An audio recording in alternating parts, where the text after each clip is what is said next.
Albus Dumbledore on the tale of the three brothers. This story made a profound impression on me as a boy. I heard it first from my mother, and it soon became the tale I requested more often than any other at bedtime. This frequently led to arguments with my younger brother, Aberforth, whose favorite story was Grumble the Groovy Goat. The moral of the tale of the three brothers could not be any clearer. Human efforts to evade or overcome death are always doomed to disappointment. The third brother in the story, the humblest and also the wisest, is the only one who understands that. Having narrowly escaped death once, the best he can hope for is to postpone their next meeting for as long as possible. This youngest brother knows that taunting death by engaging in violence, like the first brother, or by meddling in the shadowy art of necromancy, like the second brother, means pitting oneself against a wily enemy who cannot lose.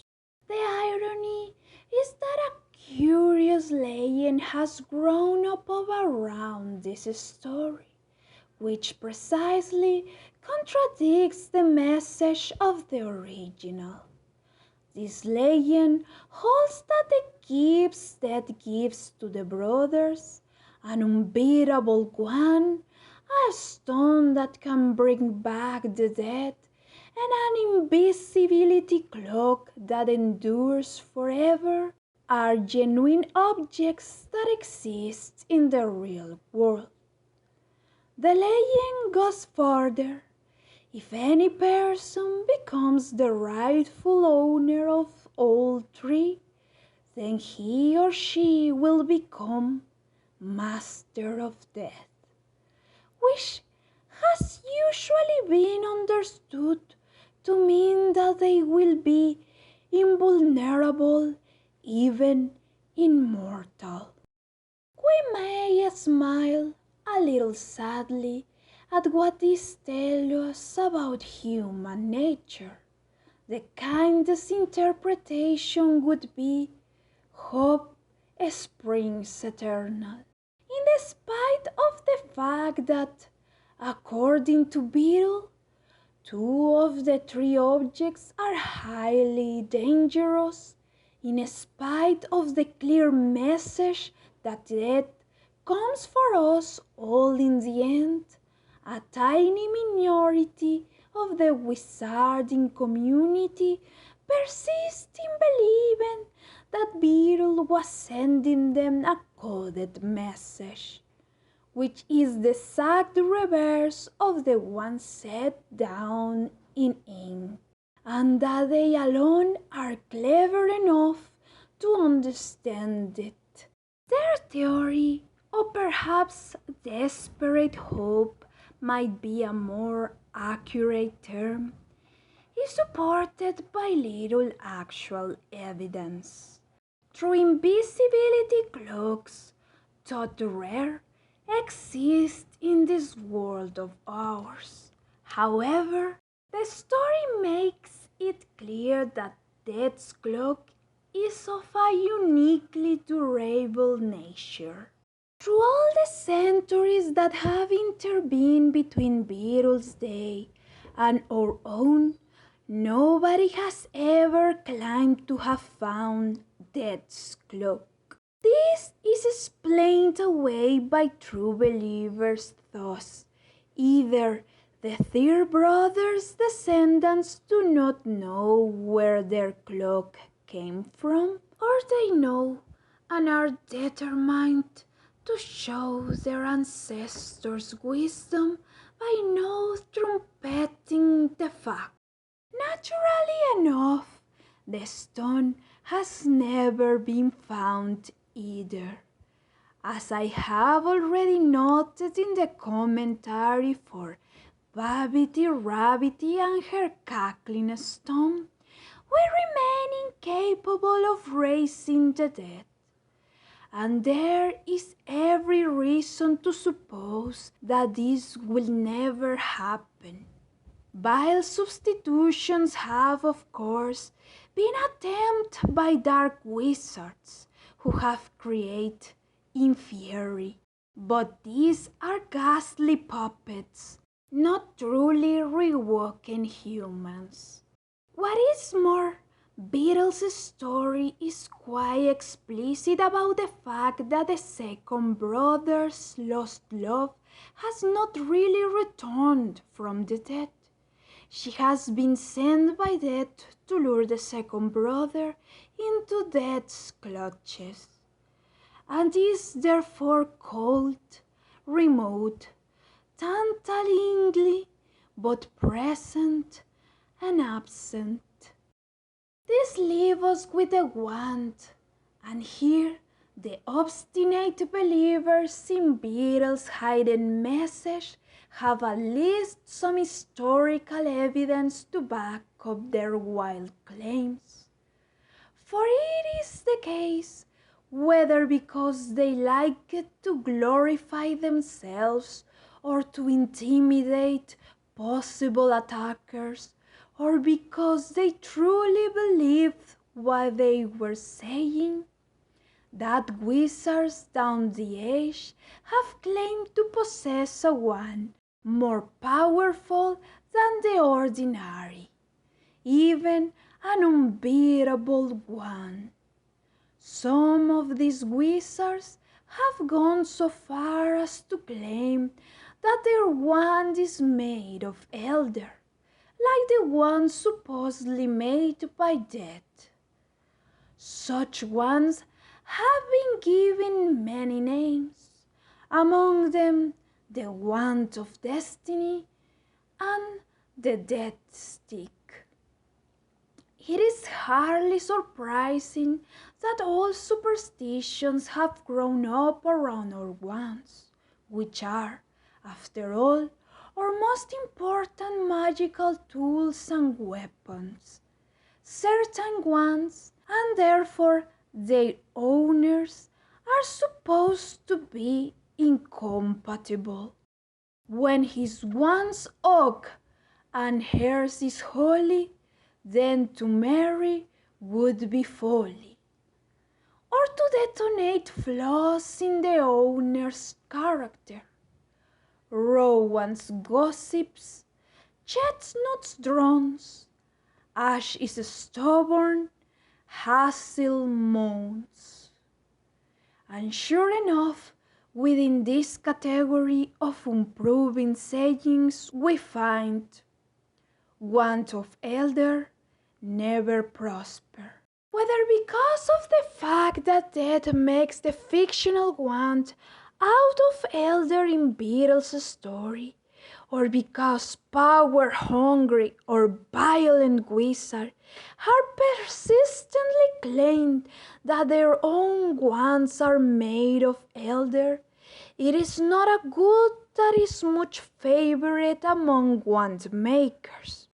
The first well-documented mention of a wand made of elder that had particularly strong and dangerous powers was owned by Emmerich, commonly called the Evil, a short-lived but exceptionally aggressive wizard who terrorized the south of England in the early Middle Ages. He died as he had lived, in a ferocious duel with a wizard known as Egbert. What became of Egbert is unknown, although the life expectancy of medieval duelers was generally short. In the days before there was a ministry of magic to regulate the use of dark magic, dueling was usually fatal.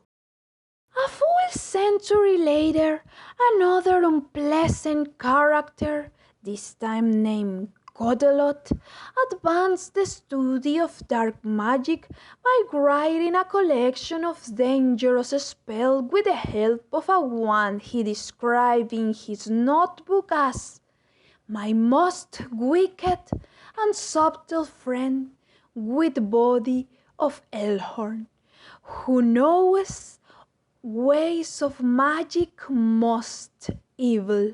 Magic most evil became the title of Godelot's masterwork.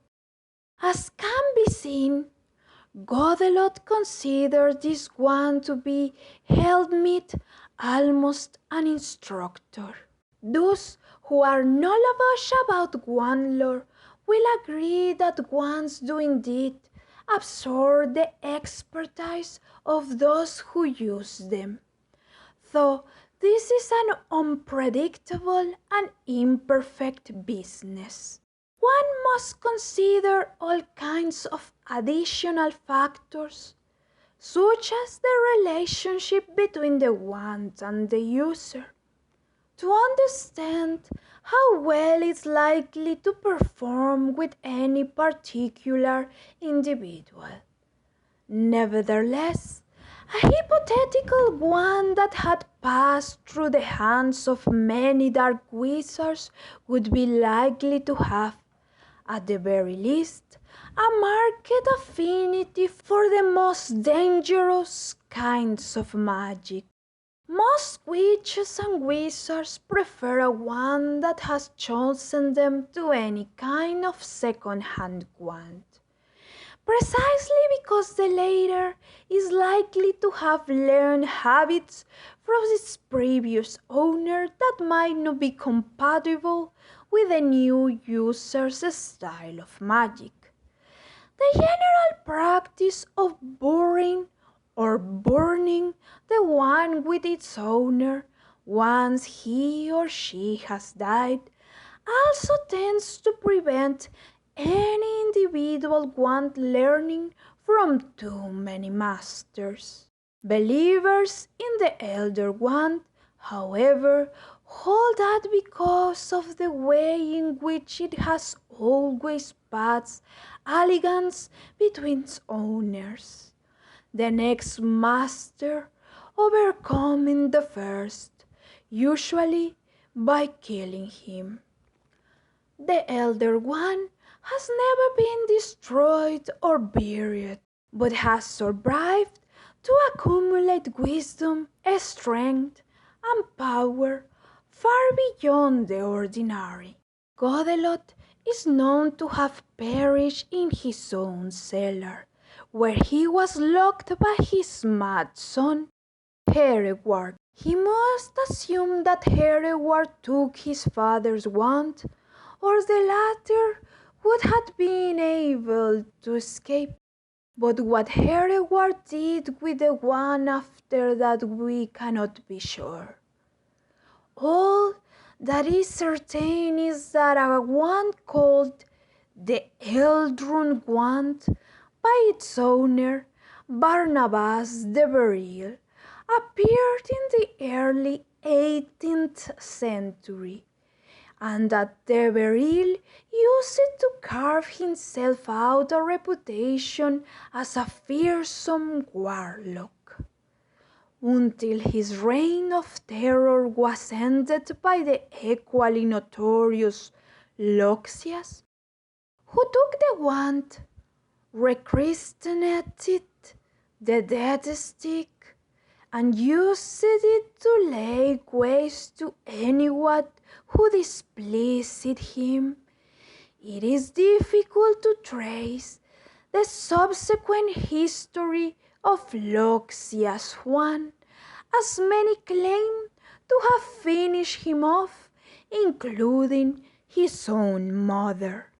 What must strike any intelligent witch or wizard on studying the so-called history of the Elder Wand is that every man who claimed to have owned it has insisted that it is unbeatable, when the known facts of its passage through many owners' hands demonstrate that not only has it been beaten hundreds of times, but that it also attracts trouble, as Grumble the grubby goat attracted flies.